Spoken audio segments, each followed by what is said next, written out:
Welcome back to the ADCC Update Show. I'm your host, Trey Robinson. With me, as always, we got Uncle Corey over here, Big Reed, Slick Joey on the ones and twos, and then our guest for today is the Dark Lord, Nicholas Meregali. There we go. Yeah, we're testing out this little nickname with Nicholas, the Dark Lord. I kind of like it, because you bring peace outside the mats and darkness inside the mats. Yeah, it's The kind of one they fear. Yeah. The one that they all fear. I don't think people fear me. I think people fear my jiu-jitsu. Yeah. You did show up in all black today. That does help the Dark Lord.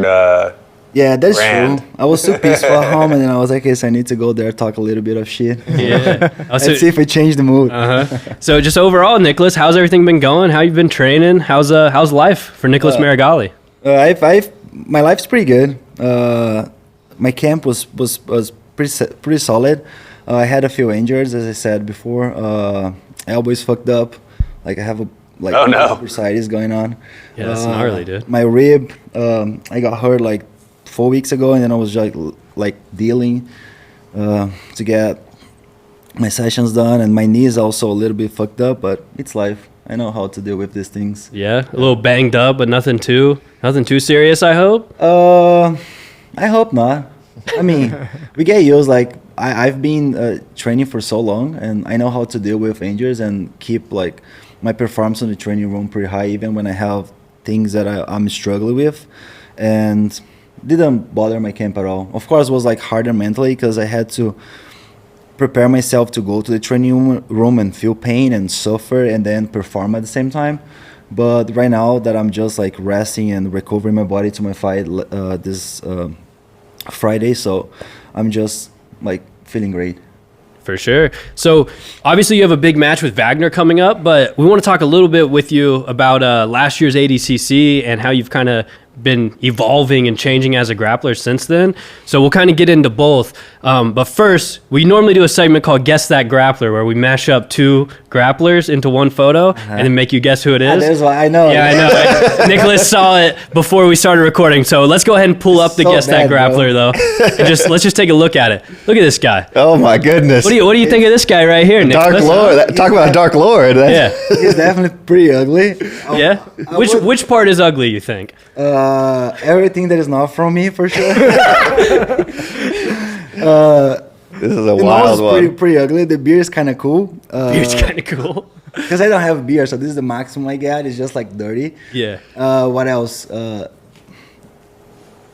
Actually, I know who we're talking about. Yeah. I just want to talk shit about this guy. Yeah, so this is obviously, you can show the answer. It's Nicholas Meregali matched up with Big Dan, the teammates here. Look at these cats. Oh, yeah, these cool this is cats. so funny. I love so much Big Dan, but at the same time, I hate him. It's kind of cool because he's the nicest and sweetest person you can ever meet, but like he's over 300 pounds. So it's kind of tricky because when you met him first time, you just see this big dude and like, okay, bro, I hate you, but at the same time, he's so sweet, and then you start loving him.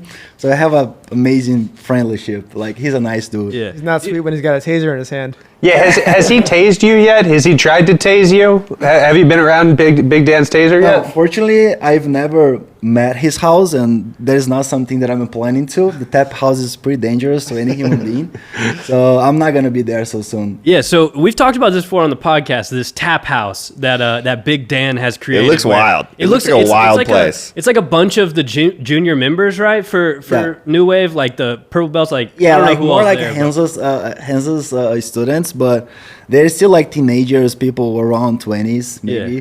And Big Dan, he ran this big house, like 5, 6, 7 bedrooms, and he's renting out to people.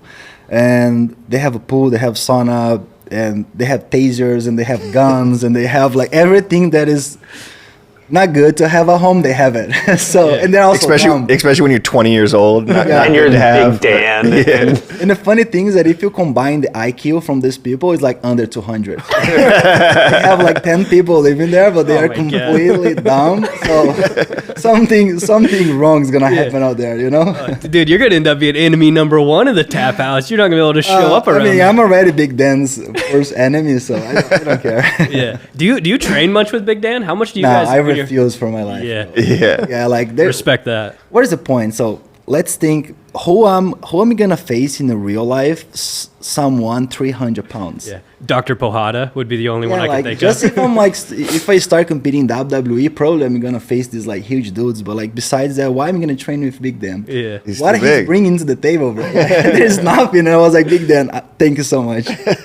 Yeah. Yeah, no, I'm pretty terrified of the Tap House as well. Yeah, but I do like watching. Like, I almost think there should be a reality show for sure, Tap House for because sure. I just see all these Instagram videos now where Big Dan will just be tasing someone and they'll be like, Dan, stop. It's like, whoa, Dan, I don't think they were in on this joke. Yeah. Or just like, I just saw they were jumping off of their roof into the pool. But it's like, there's some Big Dan you can't jump off a roof, Big Dan. Wow. Like, There's some limitations for being that big. You can't stand on a roof. Yeah, for real. But yeah, I don't know. Hopefully we don't get some bad news coming out of the Tap House. It's gonna happen soon. Like we talk shit at Rocha because like he brings his stories and guns and people and like I'm inviting this dude and another dude and I was like please just do not kill anyone. Like something bad's gonna happen. Someone will lose their arm or hand or like it's gonna be literally like that. How's the Meregali house compared to the Tap House? Oh, like very peaceful. Very peaceful. Yeah. Very very peaceful. Like when I jump into my home, I just feel I'm safe. I barely use my phone. I'm just chilling. I do sauna, cold plunge. I watch movies, and that's it. Nice. Yeah. I always see you have a nice little balcony, right? Looking out over. Yeah, I like to nature. sit up there, watch the nature, the sunset, and just calm down myself because I'm naturally very intense. So I need to have my peaceful spot, and I feel my house like that. For sure. That's kind of a good segue, the intensity of Meregali, because I wanted to watch your first match at ADCC. It's you versus Henrique Sacconi. So terrible. And This was wondering what you would think about this. This was early in ADCC, When you say terrible, what do you mean though? Can you be like, you think you were terrible? I was terrible at the time. Like people, I talk a lot about my opponents when I'm going to face them, because I judge their jiu-jitsu, but I never think about my opponents when I'm training. I always think about what can I do better. And when I say I'm terrible, it's because I was terrible at the time. Like my wrestling was terrible, my top game was terrible, my bottom game was terrible, and I ended up finishing a submission that I used so many times in my gi career. So it wasn't even a no-gi submission that I developed to my specific no-gi game. So that's why I mean, I can guarantee I was terrible compared to who I am right now. Not Henrique. I have nothing to say about Henrique. It's just about who I was and who I am right now. What's your because you are a very intense guy, especially when competing. I've made a few all access type of videos with you and stuff. And one thing I always try to do, I try to interview John before the match and like get him to talk to me, because I kind of don't want to talk to you yet until after the match, because you're very like dialed in, you're very intense, very focused. But I feel like over the years, especially as you've done more no-gi, you've kind of became more calm before matches. So at this point in time, what's like the Meregali mindset before you're heading out for a match? Man, especially back in the day, too. I was so, talk about the Dark Lord, I was so scared of Nicholas at tournaments and stuff like that. I kept like 30, 40 feet away from him because I thought he was going to kill me. And I had nothing to do with it. Yeah, that was pretty funny. So, I'm Brazilian, so we have this sport culture where everything is based on motivation and love and passion and intensity. We don't solve things by mechanics and science. We solve things by, okay, so I really want to do this shit and I'm going to do it, And I grew up like that, not doing other sports because I never had the chance. But once I jumped in jiu-jitsu, so I started seeing things like that. Hey, you need to put your heart in the shit. You need like to truly believe you're going to become a champion. And then I kind of based my expectations on my level of belief when I was competing. And that was why I was always bringing this like truly and strong and like solid connection to myself, where I was just like being intense. Okay, so I can do that.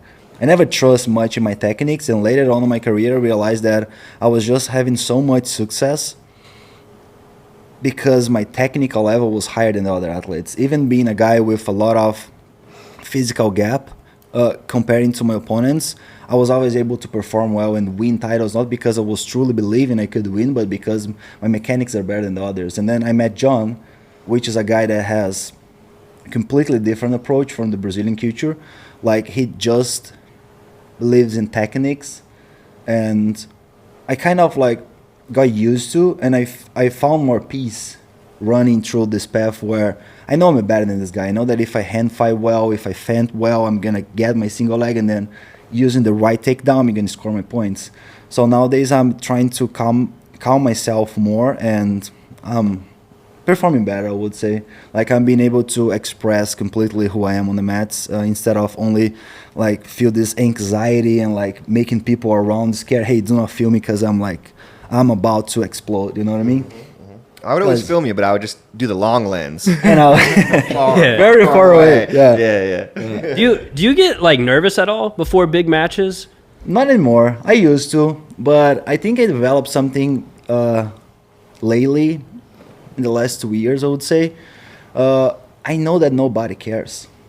I know that if I win or if I lose, people will talk for 1, 2, 3, 4 days, but they're not going to stop their lives. Like my fans, my haters, like they're just going to live their lives. And I don't need to worry about anything besides my happiness and my peace. So when I'm competing, it's kind of funny because I used to be this person who was very stressed since 7 a.m. when I used to wake up to get ready to my tournaments. From now, where the day of my fight, I'm hanging around, I'm drinking a coffee, I'm going to Barton Springs when the events were in Austin. I'm just chilling, dressing up, going to the event. I don't touch my phone on the day of the event. I try to stay away from distractions, and I just like pray, I meditate, I like do breathing exercise, I warm up. It's just like a regular day for me, and I feel I'm more peaceful because I use the day of my fights to just connect myself with myself, you know what I mean? Instead of trying to know what people are thinking, trying to create expectations for the future. If I win this fight, what's going to happen? If I lose this fight, what's going to happen? I'm just bringing everything to the present moment, and I'm feeling grateful. Like, it's pretty much the same thing what people do when they're praying. Like, they bring everything to the present moment. So what I'm feeling, what I should do, and how I should feel. Like, I think I created this action of feeling this like state for 8 hours, 9 hours, 10 hours. So I'm just so happy when, like, I'm already excited to wake up Friday in Dallas. It's not Dallas, it's Dallas, right? Yeah, it's pretty much Arlington, but yeah. And leave this sense of presence, you know? Do you feel like you perform better that way? Like just less stress, less anxiety? 100%. I can give you an example. I heard that from John. So when you first start driving, so you're scared. You hold the wheels driving, like, fuck, left, right, sign a light. This is John talking from personal experience? Just recently started driving. Recently. I think pretty much that, yeah. But like, he was giving this example, how scared you are and how hard it is to perform when you are scared and like doing something that you are not comfortable with and your state is not the best one. But then through all the years, so you're driving for 20 years. So nowadays, I know it's not right, but you're using your cell phone, you're driving with your leg, you're drinking coffee. Like, you're doing everything wrong, but at the same time in peace, because you control so much. You put yourself in a position where you can just do things, you know? I think I found this right spot in jiu-jitsu, not because I'm just physically reaching for this emotion, but I'm like mentally bringing myself to this spot where I'm just in the presence of state. I'm just, whatever happens. Yeah, like I don't care if I win or lose. I'm happy. My life's still great. I have money. I have family. I have friends. I have people that tomorrow are gonna call me, winning or losing. So if people talk shit for me, bro, thank you. You know, like, you guys are still paying my bills. You know. What you said, this has happened in the last like 2 years. You've really like turned this corner. Was there any like one event or book or podcast or what caused this evolution, or was it just doing it for so long that you got there? I think this my entire career, and I think we spoke about that before. So my career, I had so much ups and downs, like situations where I was the best in the world and situations where I was losing fights for not random black belts, but like losing fights where I couldn't express who I really was. And I had so much intensity from this Brazilian culture where everything's hard and passion and intensity and like I had a burnout in my career around 2019, 2020, and that burnout made me move to United States. I had a little transition at Dream Art, so from South to Dream Art, and then I was realizing things on myself that I didn't like it. And the main point I learned from having this burnout was that nobody cares. Like, my family is the only thing that matters for me. I know that winning or losing, my mom's gonna be there, my dad's gonna be there, my siblings, my best friends, I'm gonna call them. If I'm broke as fuck, if I have no money to eat, they're gonna find a way to buy a flight tickets to me, bring me back to Brazil, and I'm gonna have food at my home. So I don't care if people talk shit or talk well is kind of cool. Like, you see people appreciating what you do, but at the same time, I'm not allowing external emotions coming to me anymore. That's why I don't have social media anymore. Like, I don't have Instagram, I just quit. I have my Instagram, but I'm not following people anymore. I'm not living this fake world where we meet someone, there's a blue check there, let's follow each other and let's exchange likes and comments. Hey, you're amazing. No, bro, like, I don't even know who you are. Yeah. Like, if I'm crying at my home, I cannot call you, hey, bro, I'm crying here. I'm feeling so much pressure. I have such a great deal coming up I don't know how to deal with. I'm going to call my best friend, hey, bro, it's been hard. Like, I want to be the best in the world, but it's been hard. Like, can you support me? And my best friends, they will. My family will. So I kind of learned during the process that those not little, like, for me it wasn't little, but like those struggles that we have, or even the little ones, it always brings us back to the beginning, like family, close friends. Like, everything we have all around is just fake and distractions. Temporary. I know what part of it is why you don't use Instagram anymore. You got a girlfriend now, huh? You don't need the Instagram, huh? Instagram was a good tool, bro. Yeah. No, right. But I quit. I retired. Yeah, retired. Yeah. All right, so let's go ahead and watch your match, first round of ADCC. I mean, this is probably your first match ever, ADCC rules, yes. Right? Yeah, that's kind of crazy. What number, like, no-gi match? You had a few W&O matches? 3 was my number. No, 4. Yeah. I think 4th match, yeah. You had Arnaldo. I had 3 matches. Arnaldo, and then I replaced Luke, Brandon, and then Lovato. Okay. So, yeah, here you are. Nicholas Meregali taking the ADCC stage. Bro, I was shitting my pants, but look at how cocky I am when Oh, the little shimmy, huh? Giving him the shimmy? This was shitting my pants, but like shitting my pants in a way where I knew I wasn't ready. Like, I didn't have enough skills. Like, my wrestling is like kind of bad. Look at this. I'm not controlling inside, so I'm working for collar tie, but walking bad. Like, my hands are not even being placed in the right spot. Like, hand fighting completely wrong, like exposing my fingers to people. I fucked up my fingers so bad at ADCC. Really? Yeah. What was it like just taking the mats at ADCC? Was it comparable to any other tournament? Crowd and everything like that? Like, I mean, to be 100% honest, and this is something that I've been talking to myself a lot, I think we have this one nice row. Damn.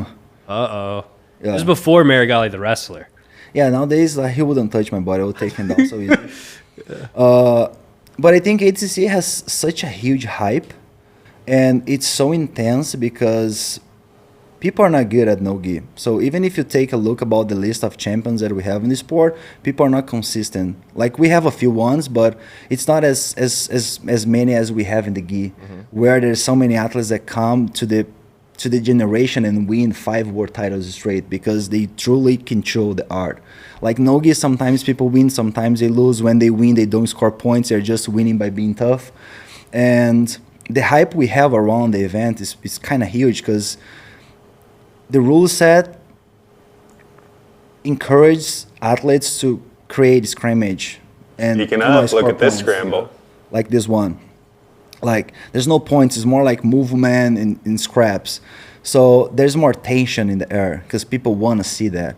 But at the same time, it depends on your technical level. So nowadays I know I'm going to go there and I'm going to control people in the same way I've been doing at Fight Pass events, at Holes Number 1 events, or any other event I'm going to do because my wrestle is very controlled because my skill level is very high. So I'm not going to be scared at all to compete in the front of 24,000 people. But definitely the marketing we have over the event, like, this is a tough event. Everybody's like, no, just calm down. It's not that tough. It's just people lost doing something they do not control. And then they act tough because that is the only thing they have. Like, if you're never gonna watch Roger Gracie acting tough. He's great. Yeah. Like he plays with classy. Like He just is tough. Yeah. Yeah. Just exudes it. you know, like it's art. It's like Gordon Ryan. Gordon Ryan doesn't go out and like I'm tough. I'm like slapping you in the face and poking you in the eyes. Yeah, yeah. No, like, hey, come over here. I'm gonna prove to you that I'm better than you. And I think ADCC, not ADCC, like grappling, we don't have great athletes, so people they use this type of like toughness to win. You know, like Marcelo Garcia, like Yeah, yeah. he wasn't jumping around like doing crazy shit. He was like, okay, so I'm beating you, bro. Like The I'm nicest guy on the yeah, mats. I'm better than you. But nowadays we have this marketing where everybody's like tough and Yeah. crazy and sweat and greasy and weird takedowns and It's very like punk rock. Like it seems like ADCC's yeah, like I don't like to watch thrown into tables and all that. Like but- people get so excited about ADCC trials. I hate watching ADCC trials. Really? I was like, it's just like so bad to my eyes. I would rather open Roger so bad to my Gracie eyes. website and watch some techniques than watch ADCC trials. Wow. It's just bad. Like they are doing nothing there. They're just like jumping around, you know? Too much pushing and Yeah, like off the mat. I'm not saying people that are there they're not good. I'm Yeah, just yeah. saying this is the sport of grappling. That is why it's becoming so popular and people are so excited about because look at me, I'm not controlling anything, but I'm just like jumping around and doing crazy things. So Whereas like Gordon versus Andre ended up being like just kind of a very slow, methodical Yeah. kind of, you know. like you had Gordon Ryan, the greatest of all time, fighting in Dragovon 6 times. 6 or 5, 6 times. 6 times champion. So many that I lost the yeah, count. Yeah, legend. ADCC champion, like controlling the sport for like 15 years, 10 years, whatever. Living through generations, like 3 generations he went through.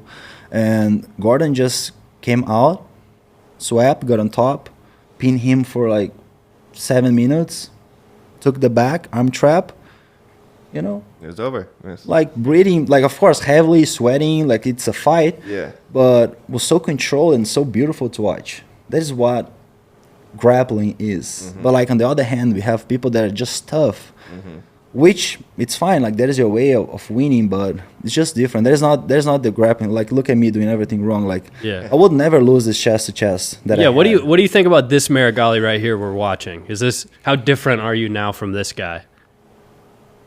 I would tap him a few times. A few times. Like in 15 minutes, a few times, for sure. Not even joking.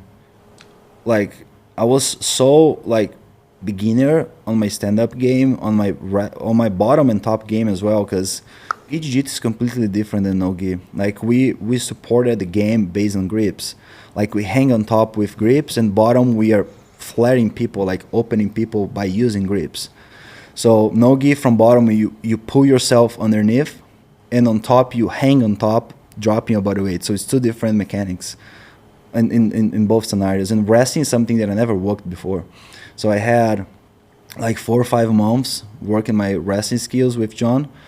I kind of did a good job, but at the same time terrible, you know? Not a good job for my expectations and for my standards. I think the submission is here. Yeah.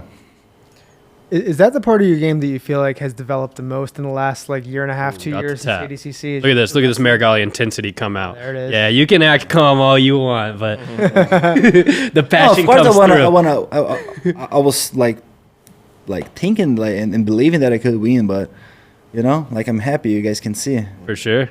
Was a hard challenge for me for sure, like competing ADCC, having such a small period of no-gi training, you know. Was it a huge relief in this moment just to be like, all right, I came out here, had my first match at it was ACC kind and of- got a submission? Kind of that, yeah. It was pretty intense. I was very happy when I won, when I qualified for the second day, because I was scared. Like, I have self-belief and I'm very strong mentally, but at the same time, I'm honest to myself. So I knew I wasn't ready to win. I could win because I'm tough mentally and I know how to compete.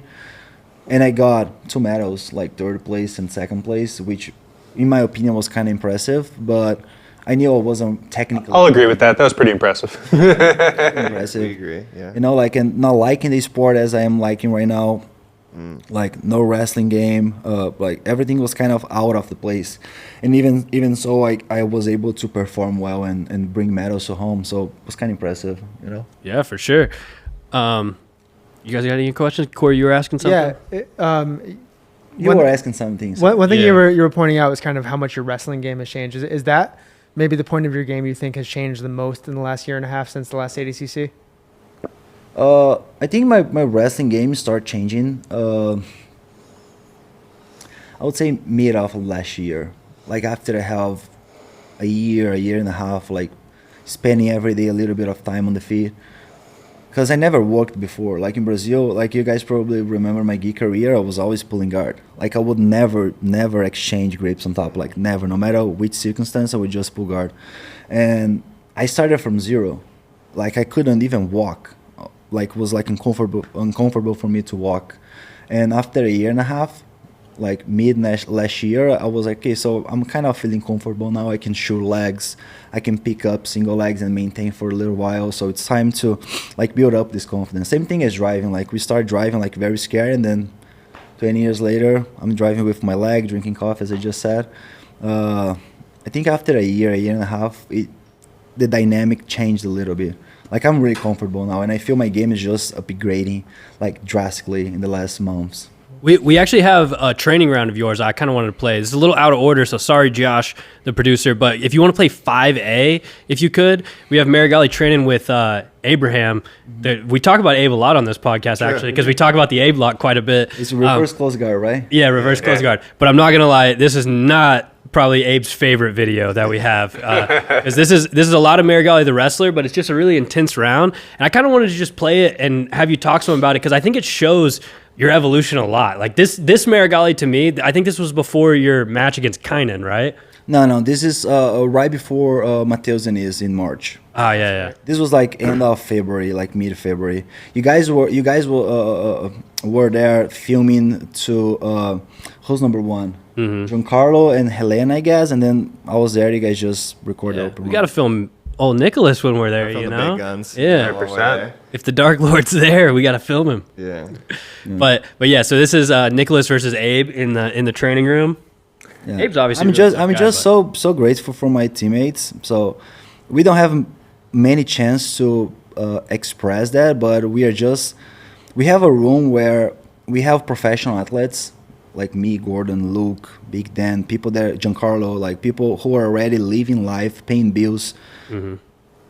Like, and sometimes you have to S-mount smother them. This is how I do. express gratitude too. But like at the same time, we have so many like great training partners where they're there to support us and at the same time build careers. So I can tell my evolution is just so impressive and insane and solid in the last 2 years, because we have such amazing group of people. Like we don't have hassles there. We don't have people trying to stab you from the back. We just have people trying to help you out to become better. And guys like not only Abraham, but guys like Ramiro, Buba, like Cameron. There's so many guys that help me so much every day. I could name like 20 guys. They're there no matter what. Hey, I want to have a round, so they're gonna be their best versions for you, you know. And it's pretty bad. Like, look at how I'm smoking him so bad. Pretty bad, man. Pretty bad. Yeah, But I don't train like that every time. Yeah. To be honest, that was a kind of special. That was a special one. Yeah. Flows here, cameras on. Not even just cameras on. Honestly, we filmed a lot of different types of rounds with you. Like not intense. This was just an intense day. I don't know why. I remember thinking that. Like, oh shit, Nicholas. Yeah. So sometimes like yesterday I had an intense round because I'm about to compete. You know. So you want to kind of feel your body and your reactions and like your like creative mind working in a different stage. And sometimes you should push up more the pace in order to like reach this stage. And that was one of the days, not because you guys were there, because you guys filmed me before where I was very controlled. For sure. You mentioned pace there, Nicholas. How much are you like on purpose using pace as a weapon in no-gi? It's everything. Pace is everything. That was a nice fanting, bro. That was nice. Beautiful. How is pace everything? What do you mean by that? Because a lot of your matches, it does look like at the end you're just wearing these guys out physically, and it's making the submission come easier. Kind of match comes to mind. Kind of Mateos, yeah. As well. I think like pace is something that you should. It's the same. It's the same as cooking.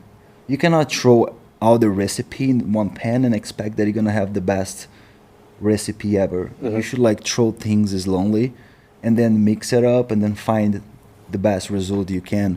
So jiu-jitsu is pretty much the same. So let's say I'm fighting against Kaina and I'm going full power in the first 3 minutes. He's also like very healthy and strong, and the first 3 minutes he's gonna be impossible to break mentally and physically. So what I do, I build up my game, finding a nice speed where I can maintain my technical level and also perform enough to do not get caught in any weird scenario or setup or whatever. So I just run like 50 miles per hour, not run, like a race 50 miles per hour. And during the time of the match, I just start increasing my pace because technically I'm better than everybody. So when I say that, I'm not saying sounding cocky or delusional. I'm technically better. I truly believe in that based on studies that I do. And I know that people are not breaking me mentally and technically. So I can just keep my pace very relaxed and comfortable to work for 5, 6, 7 minutes. And then by the time people will start making more mistakes, because everybody, when we are healthy and relaxed and we are feeling energized, we make the best decisions. If you are tired Friday night, it's not the best day to make a business deal. The best day to make a great decision is Monday, Tuesday, where you were still like energized to work. So jiu-jitsu is the same thing. Everybody's strong the first minute, second, until the 5th, 6th, 7 minutes. But like after that, everybody starts like to doubt themselves and get tired, breathing heavily. The body starts feeling a little bit of pain. So that is the time you should increase the pace in order to get what you want. So I'm just keeping my stance, energy, technical level intact for the first 6, 7, 8 minutes, and then after that I can work. Mm-hmm. So that's why I truly believe under ADCC rule set, it's going to be pretty hard for someone beat me. It's going to be almost impossible to score on me. And matches are 50 minutes and the finals are 30. So if I've been tapping guys like Kaina, Pena, Mateus Diniz around 10 minutes, what am I going to do in 30? You know? Like technically I'm better, so it means you're not going to tire me out. This looks so miserable for Abe, if I could just interject. A lot of smothers. So can you see how I use my left hand inside the armpit? Yeah. So we've talked about the smother before. I don't know if it was on camera, but there's an element where you have to trap the guy's head where he can't turn, right? Yeah. Like that's the actual a big part of it, because if you can turn your face, then you won't get smothered. Well, you have to trap him. Yeah, for his smother, you don't grab the armpit, you grab the neck from underneath. So you build up underhook, the primary underhook, you should grab the neck behind, almost on the face like here. So I don't know how to show you that, but like your fingers are going to be pretty much in here, and then you guys strap the neck. The second hand comes not on top, but right on diagonal here on the head. So you can stuck the head one side and stuck the neck another. So when the person tries to move the head, it's pretty much impossible. And also you have shoulders covering the elbows, and elbows are above the head. If you want to show Nicholas, he's kind of demonstrating this, but... Really? Well, you were kind of showing it, but the video's still playing. Yeah. But whatever. That's some good little smother it's pretty much that. It's not tips. It's like that is a way you should do smother, but like smother is not a technique that you like should use to tap people. People tap because they tap because they're so uncomfortable out there. They just so I quit. But a tough guy, he wouldn't tap for smother. Like I wouldn't smother tap Kaina or Pena or Hugo. I would maybe build up to that setup and then go to armbar after they get tired. That's kind of what we saw with Gordon versus Pedro Mourinho, where obviously Gordon wanted the smother, but it was like Pedro was just kind of a beast, honestly. Like it looked like he was being waterboarded. You would kind of just every now and then you would see Pedro's face peek out and he'd be like, you know, and he'd be like, oh my God. That was a bad night for him, my lord. Yeah. But so we're still watching you beating up Abe here. It's a pretty long round, honestly. But you also kind of incorporated the S-mount smother around this time. That was the first time I started seeing that. And I'm not going to lie, that's one I've hit a few times. I like the S-mount smother in training. You get someone a little smaller, a little newer in the game than myself, an easy round. I just go ahead and S-mount smother them to let them know what's up. This is my favorite sweep nowadays. Terra Plata? Terra Plata. No, it's legs Kimura. Terra Plata is legs Kimura. It's just forgot. but it's legs Right. Kimura. Legs Kimura. Nice. I'm not gonna use it's lasso sweep. I'm not gonna say Meregali sweep. It's lasso sweep, you know. Right, like how they don't call French toast in France. They just call it toast. Yeah. To you, it's just a.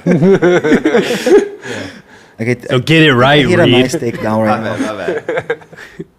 Have you messed around with the A block? No, I don't like to. When are we going to see Meregali heel hook somebody? That was my next question. Well, this is an interesting question. So I'm pretty bad leg locking people, to be honest. Like I don't have, because I never worked my leg lock game. I don't trust at all, and I think it's bullshit. But at the same time, it's effective against lower level guys. If you take a look at ADCC history, you're just gonna see people tap into heel hooks when it was something new in the sport. So nowadays it's almost impossible you tap a high level black belt in a leg lock game. Like Craig Jones, for example, he's pretty good doing this, and he couldn't tap kinda, not even once. And we have different examples based on high level athletes as well. So I don't trust it's a very effective weapon when you go to ADCC trials where the level is so unstable and there's so many hobbyists competing against people who are trying to become professional. But when you go to high level athletes like Kaina, like Filipina, like Hugo, like it's definitely hard. So I spend more my time building my defensive skills, and I feel very comfortable there. I can truly tell that nobody is able to leg lock me in any circumstance, in any type of setup. But yeah, pretty much that. Like I'm not gonna heel hook anybody at this ATC, but for the next one I really want to work on. So like this one, I'm just focusing on my priority, just be like so strong defensively that I can take advantage from people trying to heel hook me. So with the exception of one exchange, one match at ADCC 2022, we haven't even really seen you in like leg lock positions, defending leg locks. Craig Jones got him once. That one sequence, right? Mm-hmm. I have a feeling that like Vagner has an underrated leg lock game. Do you think he's going to be looking for those against you on Friday? Yeah, for sure. I think this is one of the things that he should be looking for, and I guess he will. So he probably knows technically we live in two different dimensions. Like I'm like so far ahead, and having tricks like hit a heel hook or hit a guillotine or something that could take me in like caught me when I'm not aware much. You know what I'm saying? Like it's kind of hard to explain, but I think that is everything he has. So probably he can try jump into my leg or like be more like conservative about taking me down, but also working more with guillotine setups. I'm more expecting that type of Vagner for Friday. What kind of game are you going to be trying to play against Vagner? And we can throw up the graphic if you have it up, Josh, of Meregali. Not these ones. We can skip these ones. Let's go into just 4A, Vagner versus Nicholas. Yeah. So obviously Friday, May 10th, Who's Number 123 is going down in Arlington, Texas. There might be tickets still available. I'm not sure. So you can go to the ticket link there. But Meregali is going to be main eventing against Vagner. Kind of what's your expectation for this match against Vagner? My game changed a little bit since my last fight against Matheus Diniz in March, and I changed my wrestle game a little bit to this fight because I know Vagner, he likes to play very conservative, extending arms and hand fighting in a way where it's kind of dirty, like he tries to break your fingers. I don't want to have my hands fucked up for my ADCC camp. So, and when I make funny on my Instagram where I would wrestle him with my arms crossed, it's not because I'm only making funny, but actually because I'm developing a wrestle style where I'm not using my hands much to tie up my opponent's body. Because one of the main concerns when we talk about wrestling, grappling, like stand-up game, people, they do not engage bodies. They more like use arms as a weapon. Like it's really hard to shoot someone when the arms are extended so much distance. Even if I drop my level and I try shoot underneath the hips, I'm not going to be able to do that. That is why people are so ineffective shooting throws. So I develop a kind of game where I can tie up myself on people by not using my arms to approach, and then build up underhooks, overhooks, tie waists, and shooting legs, like high double legs, high single legs. So I'm pretty confident that there's going to be, that is my game plan actually, but I'm pretty confident it's going to work out pretty well. Because the hardest thing against Vagner is not going to be shoot on his legs. It's going to be close the distance. Because he does a very good job by walking away and like avoiding jiu-jitsu exchange. Like he's kind of good. Like on top, like when someone is playing guard, he engages. That's kind of weird because like when he's on top, he's avoiding wrestle exchange, but when someone is playing bottom, he comes after, which is cool. Like he's not trying to stall from top. So I'm kind of excited. Would you be down if we played Vagner versus Isaac from ADCC? Yeah, of you want to course. do a little breakdown, what you think about Wagner's game and everything? I think this was best match, right? From This ADCC. one, best match of the tournament. So Yeah, to be honest, I don't understand why, but whatever. what do you think best match should have been? Bro, Gordon and Galvão. Like, look at what Gordon did. Like, he pinned maybe the best no-gi guy ever for like 8 minutes, arm trap. Like, how can I not give you credit for that, you know? For sure. Yeah, so I'm making like 10 billion a year, and there's another guy that is selling pens and made $1 million. Like, that's impressive. No, like, impressive is making 10 million, you know? Not a Yeah, million good point, dollars. actually. So just overall, what do you think here, just off the rip, a little stand-up from Vagner and Isaac, a lot of hand fighting. What do you think about Look it? at Isaac working well with underhooks.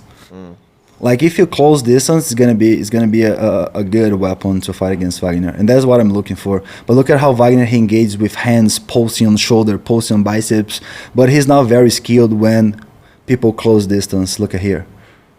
Are you Like he's still pulsing, he's still pushing. Like when someone engages your body over an underhook, you should like set up something to counter attack if you're not feeling comfortable with your body position. Sorry. Are you prepared to deal with the trash talk that Vagner does in the match? Because a lot of guys will talk before the match, but Vagner He likes to talk in between the fight. like during, yeah, right? It's kind of cool. I mean, so jiu-jitsu, Will you talk back? I don't think I will talk back. I think people think I'm now I'm a respectful athlete, but nobody never watch me talking shit to an athlete while I'm competing. And when I finish my fights, I get up, I shake hands, and I leave. Hey, thank you. I'm very respectful when it becomes my professional life. Mm-hmm. So before, yes, I do talk shit. Yes, I do say people they're not good enough, and I'm better than them. But when I'm fighting, you guys can watch all my fights. I never play dirty against anybody, and I was never disrespectful. So he can talk shit, but it's still being techniques versus techniques. Like who is best is gonna win. So if I S-mount him double unders, what he gonna do? Talk shit, and I'm gonna forget about my details. I'm just gonna tap him. You know. And I think maybe one of the genesis of this match between you and Vagner was maybe I think a couple months ago he had a match with one of your teammates, Luke, on that Karate Combat. So did you watch that match? I watched it. I watched it live. What do you think of his performance there against Luke? You train with Luke all the time, right? Bro, Luke's a beast. Yeah. Yeah, Luke is like, wow. I don't train that often with Luke because it's just like so tidy and it mentally exhausting. Like he's so tough. I think a lot of people were surprised to see that Vagner do so well. Yeah, I think Luke, he's one of my best friends nowadays. He's like so sweet. Like and he has a great future as well. I think we forget that Luke is still a brown belt. Mm-hmm. Like he's just so good at doing what he does. Okay, so I know that he's going to have a huge match at Who's Number One in 2 months, right? Yeah, June.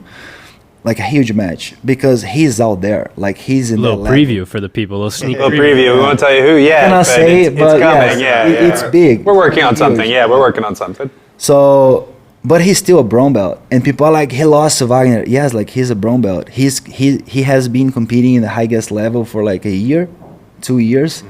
Like he's not tough, like mentally ready to that. He's tough, but like Vagner has been competing in MMA and Jiu-Jitsu for the last 25 years.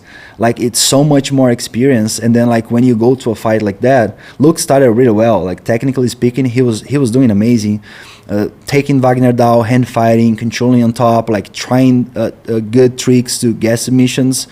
But Vagner is just tough. I felt like Luke broke mentally during the way because he's not used to handle this type of pressure for too long because he's still a brown belt. And he's competing for 2 years on this level, while Vagner is 25 years doing this shit. Like, Wagner is not going to break mentally against me in the first 2 minutes.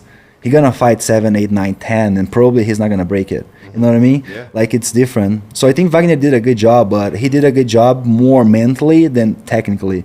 Technically, he didn't make anything impressive. Interesting. But I need to give him credit that because mentally he was, like, handling pressure well, and he got capitalized the fight. You know, what do you think about karate combat? It's kind of cool. I kind of like it. I like the pit. I don't know. You like the pit? Some people are saying, that's the future. Some people, I don't know how they feel, but I kind of am into the pit. Do you train jiu-jitsu? Oh yeah. Okay. Never in a pit. Okay, so do you train jiu-jitsu? Yeah. So I don't train jiu-jitsu like you train jiu-jitsu. I'll be honest. I have questions very directly straight for you. Okay. Oh man. Do you train jiu-jitsu? Yeah. What is the percentage of time you spent rolling against the wall? None for me. Taking people down against the wall? None. You? Yeah, very little. You? Very little. Very little, very little. So it's not a sport. But I think it'd be Meregali cool just to train cracked like the that. code. It's not a sport. Like, I'm not, like, if you put me against the wall, I kind of know how to deal with, but how many hours I spend out there? Like, I need to change completely something that is not part of my sport. Like, why we have such a big bounce at ADCC to avoid people to going out, but there are still athletes going out. Yeah. Because they use rule set to win. And there's a difference between esports. Like, we have different rule sets and people they get used to and then they win based on rule sets. Like, when you think about jiu-jitsu, and that is why jiu-jitsu is not becoming boring, but for me it's kind of boring to watch. People do not think about jiu-jitsu as a sport where submission is the only thing that matters. Points are just irrelevant. Like, when you watch Roger Gracie's own submissions, when you watch Gordon Ryan, only submissions. Or when you go to ADCC rule set, Karate Combat, or any other rule set they are trying to create, like ABI, or it's just victories based on rule set, not based on performance, jiu-jitsu performance, like submission. How did I get my submissions? Like, no, it didn't work like that. Like, that's why I'm a little bit against walls on jiu-jitsu, because nobody practice takedowns. Like, imagine I have your arm, like I have a full arm bar on you, and you are against the wall. How you can escape? Yeah. If the only thing that matters when you're escaping from arm bar is turning your shoulder sideways on the mats. Like, you cannot turn, like I'm in the wall. Like, what am I gonna do? Change the way I defend arm bar that I developed in the last 10 years just because right now people are saying having a wall is kind of interesting for jiu-jitsu? Like, what about change the athlete's mentality?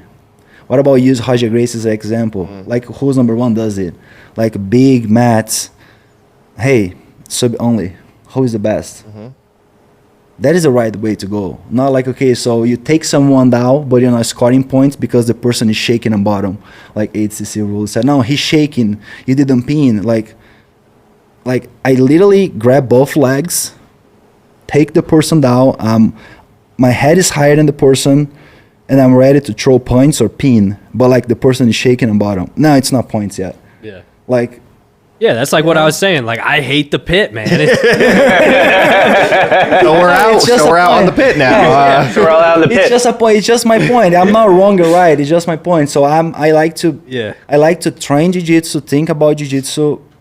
Like, submission is the only thing that matters. Yeah, that's why we're all here. Do you like the element? Is there some sort of appeal where, like, a person can't flee? Like, it's like if they do flee, they will run into a wall. Is there an element there that, like, you could be interested in? Okay, you guys choose the competitors for who's number one, right? Yeah. Who's more exciting is probably here, correct? Yeah.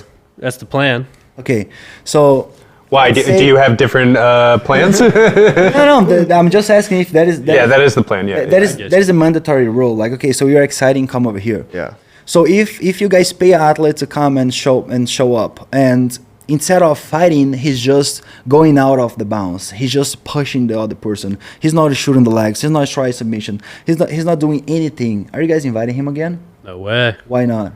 It's boring. It's boring. It's a little bit. It's against what you guys believe. So why create walls around the mats to avoid stallers to stall. What about doing a paid staller to show up? Yeah, fair. You've convinced me. I'm all the way it's out. not even about us either, right? It's about the fans too. The fans, that's what they want to see. They wanted to see. Yes, but like if you're a staller, you don't have fans. It's so simple. Like who are the grapplers that have most views nowadays?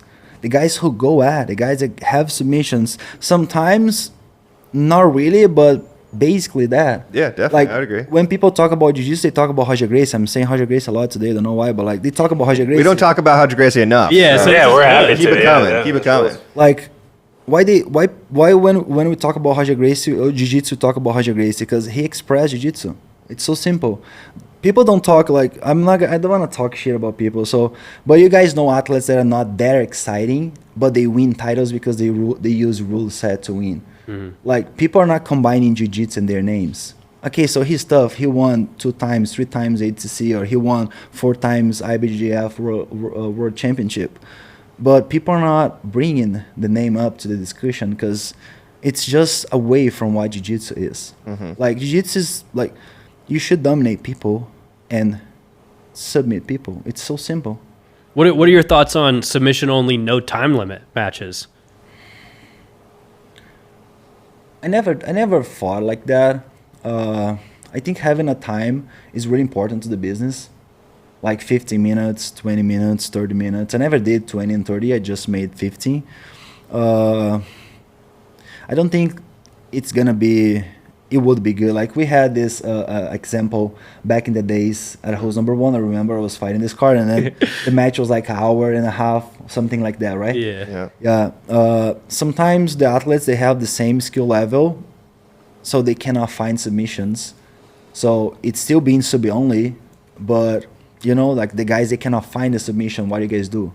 And sometimes it's hard. Like if I'm facing a guy that I faced a few times, Duarte. So if we compete 50 minutes, maybe sometimes I cannot finish him.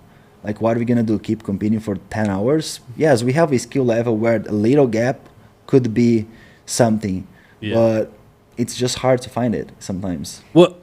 Yeah, I remember that one. That was Who's Next finale. And I remember Isaac was there. Yeah. I remember Meregali came up to us and he said, "Who's the boss, bro? Who do I need to talk to, bro? This is boring." I was like, I don't know, dude. I don't even know who to tell you right now. He's like, I'll tell anyone I need to. And then everybody was like, wow. And then like I remember Gordon, okay, so I'm going home. And then people, whoa, we gotta change.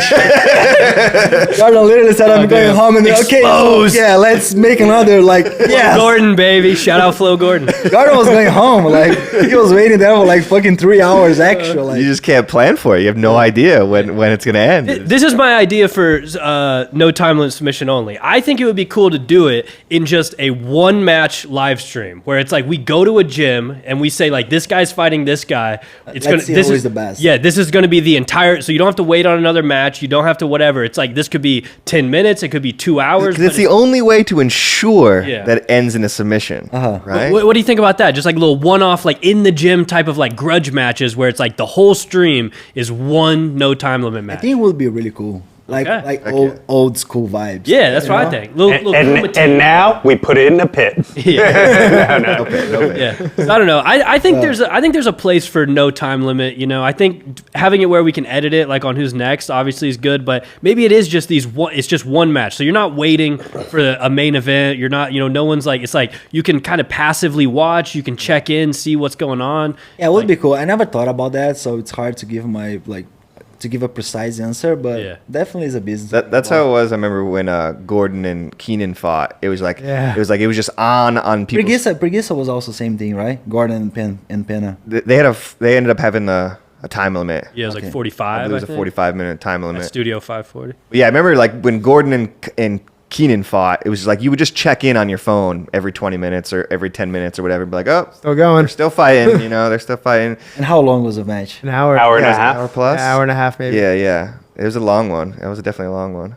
Yeah. But you just wanted to see how it would end. Yeah. It's kind of cool, but at the same time, it's hard to scale this business. You know, like definitely. Imagine how Flo is gonna make an event every weekend. No, yeah, definitely. Like having one specific fight, or like let's bring 30 athletes to compete at Who's Number One card and then make a big show. you know. I think the no time limits almost works as almost like just content, you know. It's not really an event, like it's like just what matters a lot for the athletes. Yeah, like, for sure. How are you gonna because you guys are building careers here. Like we have who's number one.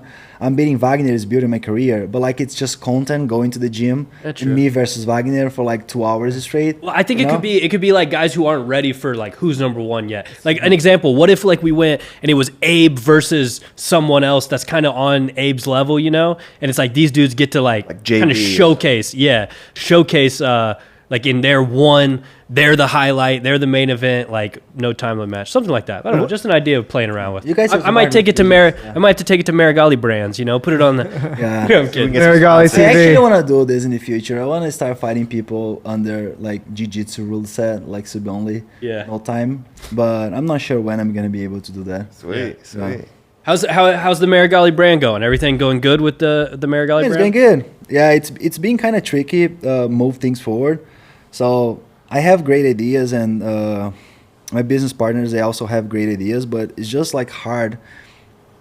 You move, you know what I mean? Like we think well, but like make the first steps. They're so hard. They're so scary, and we are going to a nice direction. I think we're pretty close to start production and creating more designs and pieces, merchandise, like seminars, but. Yeah, it's kind of tricky. I'm very excited. Everything we have been planning and thinking about, and it's been very creative and things that I really appreciate, and I can expect the best. But at the same time, the work that we do behind the scenes until we get a final product is so hard. You guys know, like you guys work the entire day to have 7 minutes video online. It's just so brutal sometimes. You know, you work, and then you just see like a little piece outside. So yeah, I think it's pretty. I'm living this stage right now where everything's kind of lying, but at the same time it's not moving forward.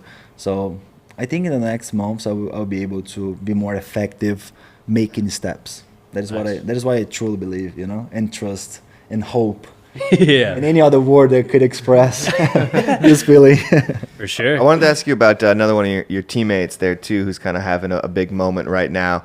Helena Kravar there. You know, I think she really had a big coming out party at the last ADCC trials where she punched her ticket to ADCC insane. World Championships. But, you know, I feel like she's kind of getting on the radar with everybody now. But how good is Helena for people who don't know? And what's kind of her future look like? I mean, we make funny that Helena, her ultimate goal is control the New Wave team. Yeah. Beat Gordon Ryan in a super fight. She's just so tough. Like she trains against our teenagers. I say teenagers, but they're not teenagers. Like the young generation. She trains back to back with dudes, like, and it's not a soft round. They're not respecting her. They're going after her, and she handles guys, like, and it's kind of impressive because technically she's so good. Like when you watch her training, everything she does is so precise, so beautiful. Her pace is so slow, but at the same time so firm. So like, so much like she's so conscious about what she's doing. And she's like 17. She just turned 17. Mm-hmm. Like imagine this girl with more like 10 years. Is that where you see her? Just the top of the sport, like, greatest of all time? Yeah, for sure. Like 100%. Like look at what she's doing. Mm-hmm. Like I think she she lost one match or 2 matches this year, but her submission rate's like 95%. Mm-hmm. And she fought 200 times. Beast. Like it's crazy, and it's insane to believe that she started like 7 years old and she has 10 years training jiu-jitsu, and I started at 19 and I'm 29 and I have the same 10. Oh, so it's such a different reality. Like when you see an athlete starting so young and reaching this level that she is right now at 17, like where she can go like at 27 years old, like, you know. So she's definitely she's going to be like for sure the greatest female athlete of all time. Like not even a doubt. Wow, yeah. Big praise. And I think people also think like that, not only me, you know. Yeah. She's probably going to have a pretty crazy opportunity. I would assume she's going to want to be in the absolute, maybe the women's absolute bracket that just got announced. And obviously it's her first ADCC World Championship, but that would be crazy. Imagine Helena comes out, makes a run in the absolute division. Yeah. So I don't know, that's cool. But what do you think about the women's absolute? That's pretty sick, huh? Yeah, it's kind of cool. Like I support women's division. Like to be honest, I think it's cool, and I know they struggle so much to live jiu-jitsu as a professional sport. So every little move that we could make, either professional organizations like FloGrappling, any other industry, I mean like companies, and also ADCC, like supporting women. I think it's pretty solid and necessary to the sport. You know, probably they're never gonna reach the same numbers that guys, like the male division, have, but it's part of any industry. Sometimes women make more money than guys, and you know, like. I think too with the absolute, it's like there's some really sick potential matchups now as well. You know, like imagine seeing Fionn versus Helena, or just there's a ton, there's gonna be a ton of one. matches you could do. Incredible. Gabby Garcia versus Gabby's Jasmine competing. Rocha. I don't know. Gabby's competing I again. think she might get about it. I don't know. I think she is. She posted about it. I Really? think she's back. She took bronze last time in her division. Didn't she retire on the mats last time? Yeah, you you know know that how that classic goes. move, classic retirement. Yeah, I'm retiring as well. So But yeah, so I don't know any more. I think we're getting close to time here, but any more questions about Vagner or anything for Nicholas? You guys got any questions? Maybe I just had one, not Vagner related, but we do have the IBJJF World Championships coming up here, and just wanted to kind of maybe get your thoughts on anything you're looking forward to there. Obviously, as a dude who kind of dominated that tournament for a long time, just kind of. I'm not watching much, Not watching to be too honest. much. And I have friends that invited me to come and spend some time in California with them, going to the event, but I'm not sure I'm going to. Like still, since I got the kill, so that thing's still hurting me a little bit because I think it was so unfair and so unprofessional. Even knowing what I did, still something that keeps like coming to my mind sometimes when I talk about IBJJF, because I know that there are other things that are way more dark than what I did, and they're still like protecting and moving around to do not damage the brand. So maybe in the future, after I get older, I decide, okay, I'm gonna compete again. So I think I overcame this problem, so now I'm ready to step into IBJJF mats again, but this is definitely not something that I want to be part and involved again. Gotcha. So I just want to be away. Probably I'm gonna watch the finals from the guys I want to watch, but I'm definitely not into it. I don't have Instagram, as I said. I'm not following anybody, not even FloGrappling. You guys make posts. If you guys don't tag me, I'm not gonna see it. Damn, dude. Well, the focus is on Vagner and ADCC, right? Yeah, 100%. Okay. Yeah. Because I know once I get my double gold at ADCC, my career will change. It's not because I've been talking so much about being the greatest ever, one of the greatest ever, and once I get my double gold in the way I'm going to, I think I'm gonna reach this level where they will put me out there. And if you deny the fact I'm one of the greatest ever, like dominating gi and no gi in an era where everybody picks one side. So back in the days, we had MMA fighters competing in ADCC. Nowadays, we have professional grapplers and professional gi guys. Like, or you do one side or the other. So I feel controlling both sides as I'm doing. Even having Gordon as the best one by far, no gi, what I'm doing is kind of impressive. So I know people will put me out there where I want and have this recognition from people, even carrying less and less daily, being one of the greatest of all time. That's what I want. And I know my skill level is out there. It's just a matter of time, Can't wait. I can't wait to see it. And T-Mobile Center. Nicholas, real quick, do you want to give us your predictions for the rest of the Who's Number One card? I can run them through with you. So do you want to have my honest answer? Your semi-honest opinion. Yeah. Bro, I don't even know what's going on. Like, I don't even when I'm telling you guys that I just disconnect myself completely from everything, I don't even know who is fighting. I know the card, pretty much the card, but I don't know how those athletes are performing recently. So I'm gonna see a picture and pick the most handsome one, probably.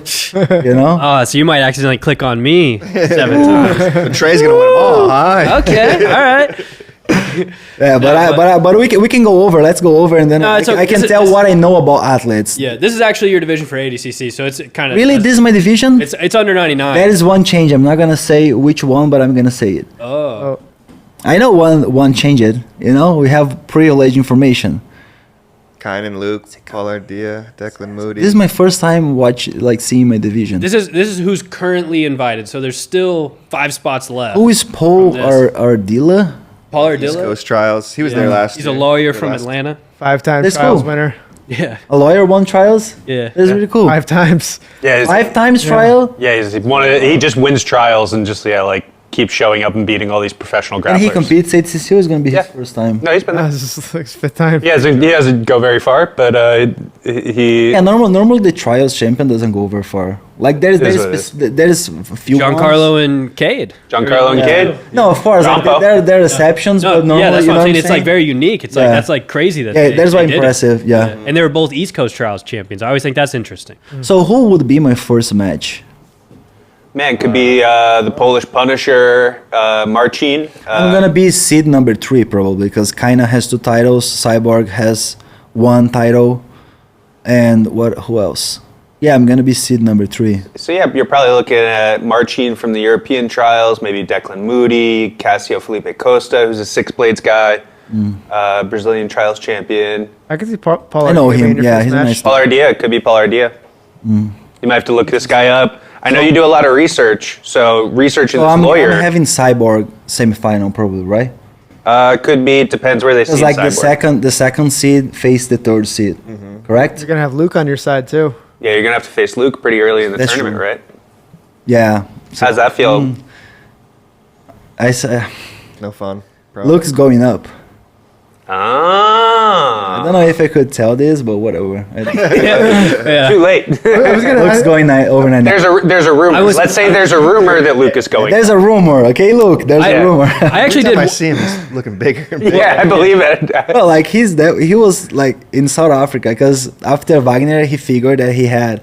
That is why he almost died fighting Vagner Rocha. Like he has a heart problem, and he was making exams for a month in South Africa, and then he got back. Bro, like this dude, he was so fucking huge.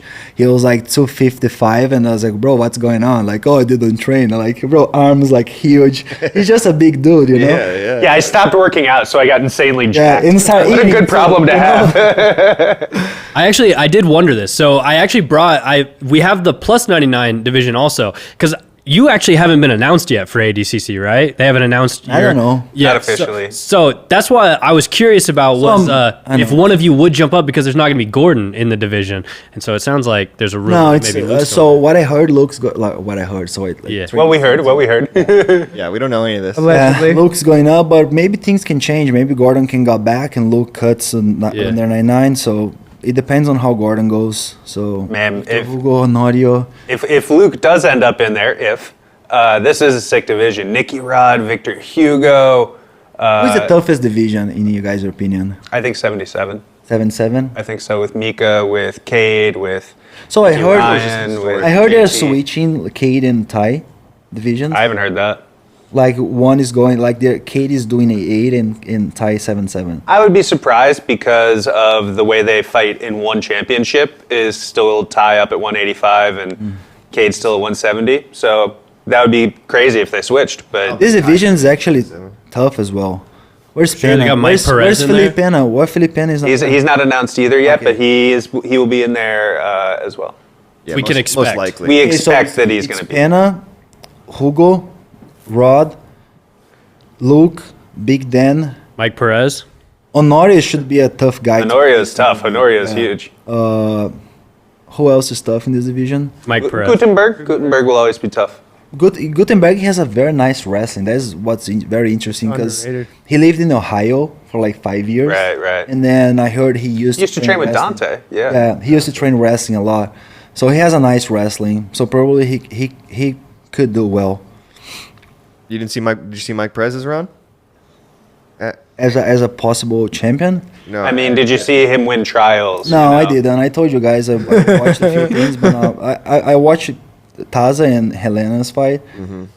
Helena got a penalty mounting in a girl. Like, it was so weird. But yeah, I mean, probably Mike Paris can do well, but not go too far. Maybe like get a win. Yeah, like win the first match and lose the second. Yeah. But yeah, it's gonna be hype. There we have it. T-Mobile Arena gonna be crazy. Excited, man. I'm really excited. Yeah, I'm excited to watch you May 10th, Arlington, Texas, against Vagner Rocha, dude. It's gonna be a sick one. Yeah, I'm gonna do a great job. I can feel I got so much better since my last fight against Matheus Diniz, and it's so crazy how 2 months can, how much you can improve in 2 months when you have like a full focus and you have no distractions and you are just looking for self-development. So I know I'm gonna do a great job, and I'm very, very excited. You know, so poor Vagner. Poor Vagner. Vagner. There we go. Do you have any message for Vagner? Anything you want to say directly to the man? Actually, no, really. I'm not talking much for this fight. I'm trying to be more quiet and just focus on my skills. I know it's not good for the business, and you guys don't like that much. Whatever you it want to do. doesn't sell as much as talk shit, but at the same time, I feel I'm in a position where I'm just so far away from the others, and I've been proving that. Even people sometimes saying I'm not the best in the world, so I'm tapping Kaina, Pena, Matheus Diniz, and now Vagner Rocha this Friday. They have no chance about doing anything against me, and I'm just trying to use my jiu-jitsu to speak louder than my mouth. And until ADCC, that is going to be my only plan. Just keep training, focus on myself, finding my peace, hanging out with my friends, family, girlfriend, and train as hard as I can to get in there in the best shape and the best mind, strength, and focus possible. That is what I'm looking for. Nice. Looking forward to it. Make sure you guys all tune in May 10th to watch Nicholas Meregali take on Vagner Rocha in the main event of WNO 23. We got a lot of other good matches on there. Andrew Tackett versus Tommy Langacker. That's a good one. That's a very good one. That's going to be a sick one. Sick, right? We got Baby Shark making his return. He's officially announced he's no longer Megalodon. He's got to climb back up the ranks. He's back, back to Baby Shark. He said that's more of a funny. He likes it more. He's a funny dude. Yeah, he is really funny. But yeah, so he's back to Baby Shark. He said that's what the fans want, but he's taking on Shea Montague, another funny dude, interesting dude. And so, yeah, a lot of good matches. Nicholas, thanks for joining us. Yeah, of course. Thank you guys for inviting. Of course, bro. Cool. Hopefully everyone at home enjoyed it. We'll see you guys in the next episode.